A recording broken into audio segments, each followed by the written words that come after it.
नमस्कार दोस्तों, आज हम बात करेंगे वाटर ब्रेकेज के बारे में जो कि समय से पहले हो जाता है और इस तरीके के वाटर ब्रेकेज को बोलते हैं PPROM, जिसकी फुल फॉर्म होती है preterm pre labour rupture of membrane.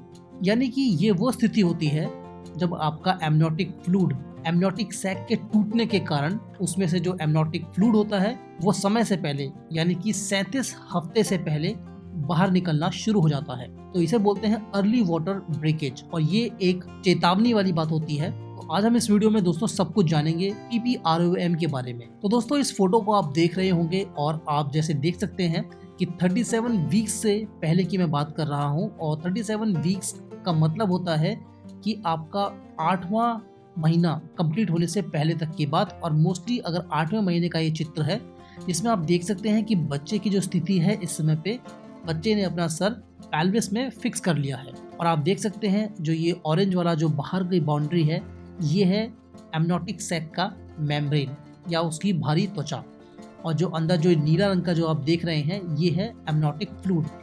तो कई बार ऐसी स्थिति बन जाती है, बहुत कारण होते हैं जो कि हम आगे जानेंगे, कि जो ये मेम्ब्रेन होता है इसमें कोई क्षति पहुंच जाती है, ये टूट जाता है और इसके कारण क्या होता है, जो ये एमनियोटिक फ्लूइड होता है ये सर्विक्स यानी कि बच्चेदानी के मुंह के द्वारा होता हुआ नीचे से वेजिना से बाहर निकल जाता है। तो दोस्तों अगर ये स्थिति आपको 9वें महीने में आने पे हुई है तो कंडीशन काफी हद तक नॉर्मल होती है, लेकिन अगर 37 हफ्ते से पहले ऐसा आपको होता है तो ये एक चेतावनी वाली बात होती है। और ऐसा आपको कभी भी होता है तो आपको फटाफट से अपने डॉक्टर से संपर्क करना है और हॉस्पिटल भागना है।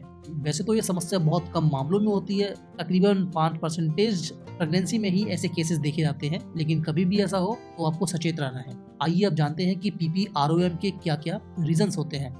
नंबर 1, अगर आपको कभी भी वेजिनल ब्लीडिंग हुई भी है, मतलब कि नीचे के रास्ते खून प्रेगनेंसी के दौरान आपको कभी भी निकला हो तो बहुत अधिक चांस बनते हैं PPROM के। दूसरा है, पहले भी अगर आपको कभी ऐसी स्थिति का सामना करना पड़ा हो तो दोबारा से चांस बनते हैं कि PPROM होने की संभावना आपको बहुत ज्यादा अधिक है। तीसरा कारण दोस्तों होता है सर्विक्स का साइज अगर कभी छोटा होता है तो ये भी एक कारण हो सकता है प्रीमेच्योर वाटर ब्रेकेज के। चौथा दोस्तों बहुत आम कारण है कि किसी भी वजह से अगर पेट में बहुत ज्यादा धक्का लग जाता है या किसी भी अलग प्रकार की दुर्घटना अगर हो जाती है तो उसमें भी काफी हद तक चांसेस होते हैं समय से पहले वाटर ब्रेकेज के। पांचवा कारण जो कि सबसे ज्यादा कॉमन कारण होता है कि अगर आपके पेट में एक से ज्यादा बच्चे पल रहे हैं तो भी इसकी संभावना बहुत ज्यादा होती है।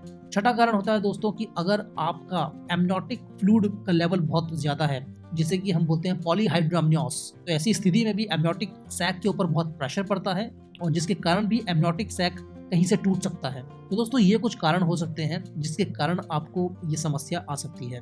अब दोस्तों आप इसे पहचानेंगे कैसे और आपको समझना कैसे है, तो आपको ये समझ लेना है कि कभी भी नीचे के रास्ते से अगर बहुत ज्यादा मात्रा में पानी का रिसाव हो रहा है और अगर आप उस पानी को स्मेल करते हैं तो जरूरी नहीं है कि कोई स्मेल आए भी, क्योंकि ये जो पानी होता है बिल्कुल एकदम पानी के समान पारदर्शी होता है। इसमें जरूरी नहीं है कोई गंद भी हो। इसका रंग या तो पीला हो सकता है या तो पानी की तरह हो सकता है या फिर थोड़ा सा ये लाल रंग लिए भी हो सकता है, जो कि ब्लड के कारण हो सकता है। और जब ये दोस्तों होता है वाटर ब्रेकेज तो इसका एहसास जरूरी नहीं है कि आपको हो, इसका एहसास शायद आपको तभी होगा जब आप कुछ गीलापन महसूस करेंगे। तो ऐसी कोई भी स्थिति आपको हो रही है तो आपको समझ जाना है कि ये अर्ली वाटर ब्रेकेज है, जो कि एक चेतावनी वाली बात है और आपको तुरंत हॉस्पिटल भागना है। ऐसे केस में सबसे पहले तो आपको पैड का इस्तेमाल करना है, टैम्पॉन का इस्तेमाल बिल्कुल भी नहीं करना है, क्योंकि आपके डॉक्टर पैड से ही अंदाजा लगा पाएंगे कि किस अमाउंट में पानी बाहर निकल रहा है, उसका कलर क्या है और उसमें स्मेल है या नहीं है। ऐसे केस में जब आप हॉस्पिटल पहुंचते हैं तो ये वेरीफाई किया जाता है कि ये वाटर ब्रेकेज है या नहीं है। इसके साथ ही आपके कुछ और टेस्ट भी होते हैं, जैसे कि आपका ब्लड प्रेशर नापा जाता है, आपका टेम्परेचर मेजर किया जाता है और आपके पल्स रेट भी